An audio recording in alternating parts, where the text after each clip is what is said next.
Everybody, it's me, Andrew. Get out into nature and tune in for yourself. Resonate with the Earth's electromagnetic field via 432 Hertz, the universal frequency. So today, I wanted to go over the stillness within, right at the center of the heart,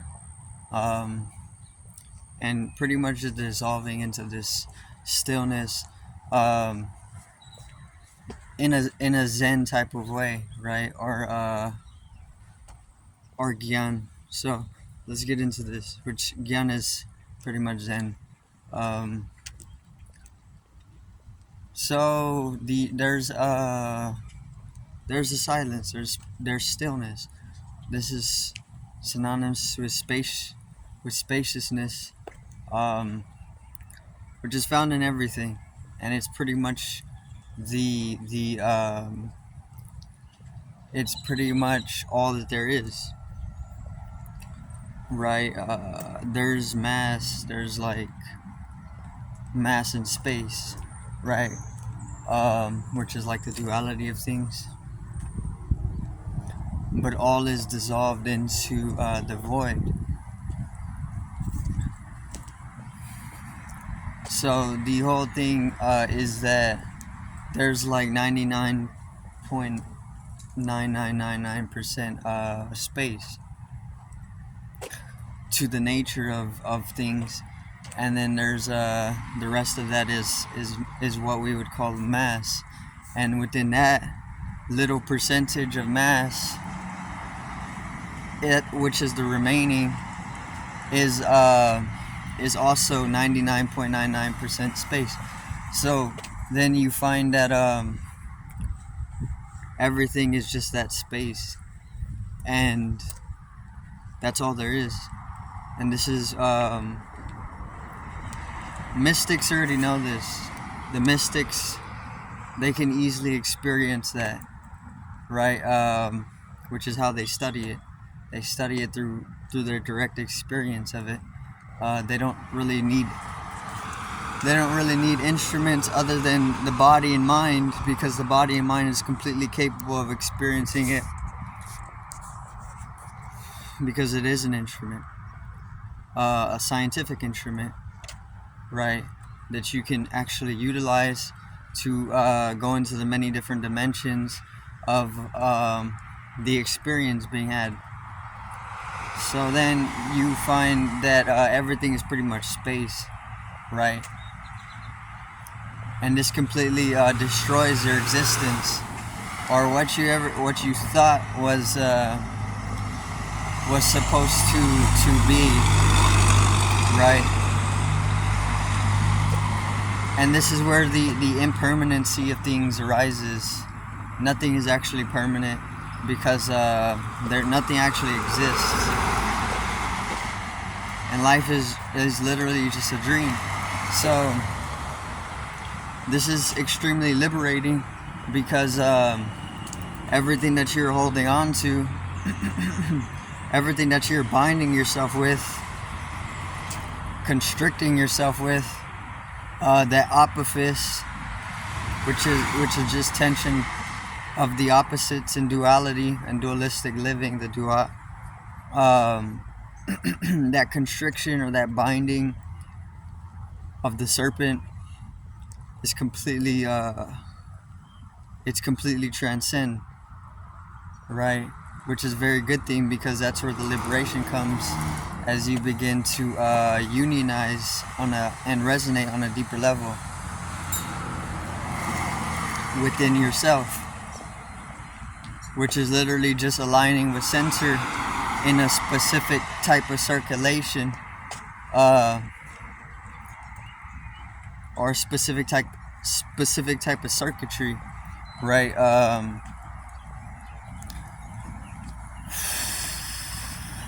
Which is just being able to transcend into a revolutionization of spirituality within yourself as an individual, right? And then once you come into that type of circuitry, that type of circulation or that generation of energy, then you're able to really experience stillness within yourself, no matter where you're at, right? See, I was saying yesterday that to really experience a deep stillness, you have to leave. You have to go out of the matrix, or you have to leave society at the very least, and then just be able to find that silence, which is true. You can leave society because the coding of society's program is supporting a constant a constant mental chattering, right? The mind is constantly chattering 24/7. Even when you're sleeping, it'll continue just going on and on. And even whenever you die, it's capable of continuing its chattering, which brings down the level of dissolution that can take place in the process of your death, right? So whenever you die, there's various different types of dissolutions that are taking place on multiple different levels of your total being, and that whole process can be corrupt just because of a certain way that you lived. And that constant mental chattering 24/7 is one of those frequencies that you're tuned into, because it's supported by society as a whole, that actually damages that whole process of dying or dissoluting into specific dimensions in that transcendental process of death, right? So you can dissolve at the karmic body in your own death. Whenever you're dying and you go through the whole process of death, you can dissolve at the karmic body, which is naturally supposed to happen. But because there's specific codes, there's specific karmic codings that you pick up in society that are regularized throughout your life,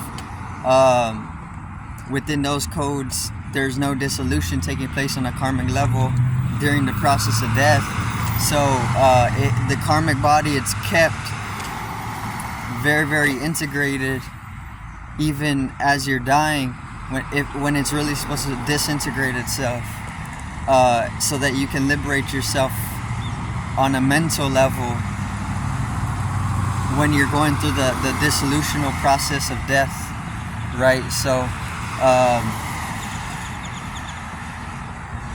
that stillness, that silence, can allow you to recalibrate yourself into that into proper dissolution. It can actually allow you to die in a healthier state of consciousness, or in a healthier way, so that there's no lingering residue, there's no lingering residual substances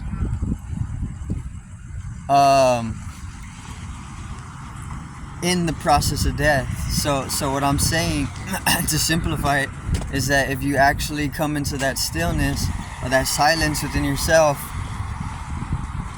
it's gonna actually help you die better, right? Because there's multiple there's the art. When you die, it's an art form. There's an art form to death. You don't just throw your body in a ditch, right? And or you don't just like throw yourself in a disease-ridden hole.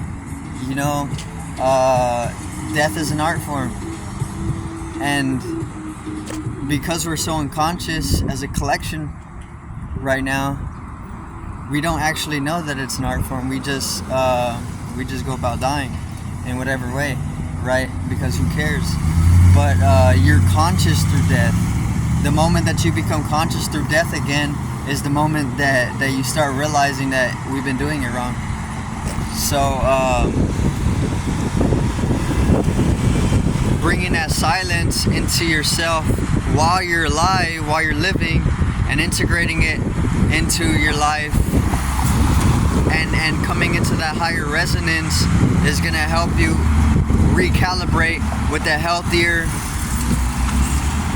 style of death, of dying, right? Which is very, very important, because this allows you to connect yourself with the higher realms as you're going through that transcendental process found in death, or which is death, right?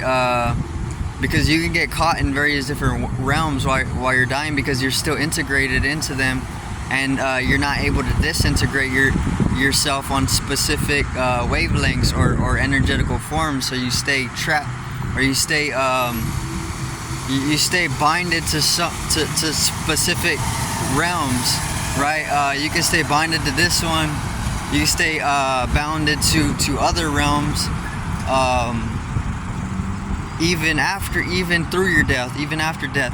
But if you want to liberate from all of them properly, and really free yourself in the whole process of death, you need silence. You need to know it, or you need to at least experience it. But once again, you don't have to leave anywhere to experience that. You can, because it makes the process much easier. Nature will do it for you. But you can do it anywhere, right? No matter where you are in the world, you can experience that silence or that stillness, because it's within you, and it's found within the core. The silence, the space, the stillness is within, is between each and every breath, or in between each and every heartbeat, which is just getting into zazen, or Vigyan, right? Bhairava Zen.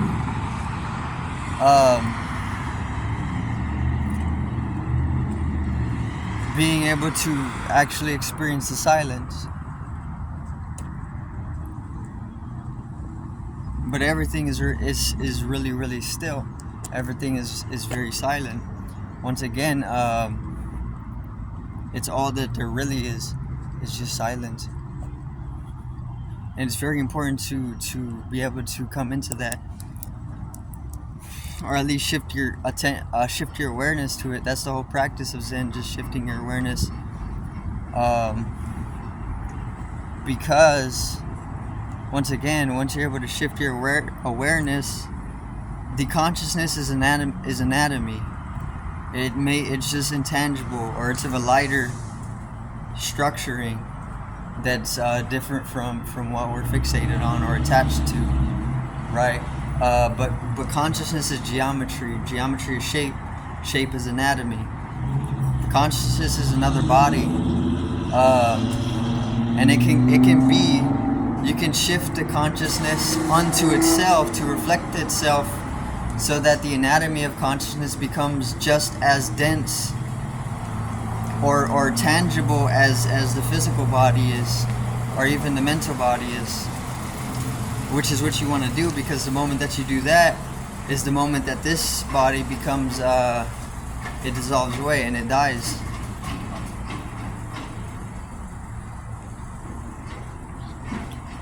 Or you transcend it.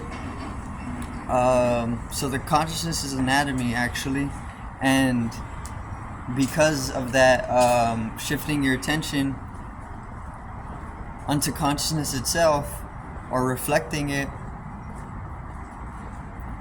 is Zen, right? I got a little lost, but